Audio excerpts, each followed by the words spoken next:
ಅವರು ಹೂವಿನ ಹಾಸಿಗೆ ಮೇಲೆ ನಡ್ಕೊಂಡ್ಬಂದು ದೊಡ್ಡ ಕಲಾವಿದ ಆಗಲಿಲ್ಲ.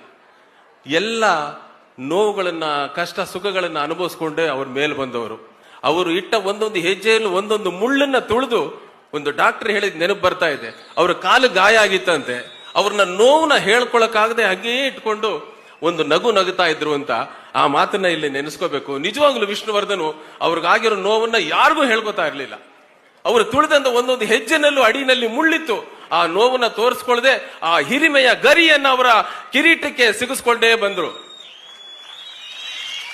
ಆ ಹಿರಿಮೆಯ ಗರಿ ಅವರ ಕಿರೀಟಕ್ಕೆ ಏರ್ತಾ ಏರ್ತಾ ಏರ್ತು. ಒಳಗಡೆ ಇದ್ದ ನೋವು ಅವ್ರಿಗೆ ಯಾರಿಗೂ ಹೇಳಲೇ ಇಲ್ಲ. ನಾವೆಲ್ಲ ನೋಡ್ತಿದ್ದ ಉತ್ತಮ ಕಲಾವಿದ, ಆನಂದವಾದ ಕಲಾವಿದ, ಸುಂದರವಾದ ಕಲಾವಿದನನ್ನ ಮನಸ್ಸಿನಲ್ಲಿ ನೋವಿತ್ತು. ಅವರು ತನಗೆ ನೋವಾದ್ರೂ ಪರವಾಗಿಲ್ಲ, ಇನ್ನೊಬ್ಬರ ಮನಸ್ಸನ್ನ ನೋವಿಸದೇ ಇರತಕ್ಕಂತ ಒಬ್ಬ ಮಹಾಪುರುಷ ವಿಷ್ಣುವರ್ಧನ್.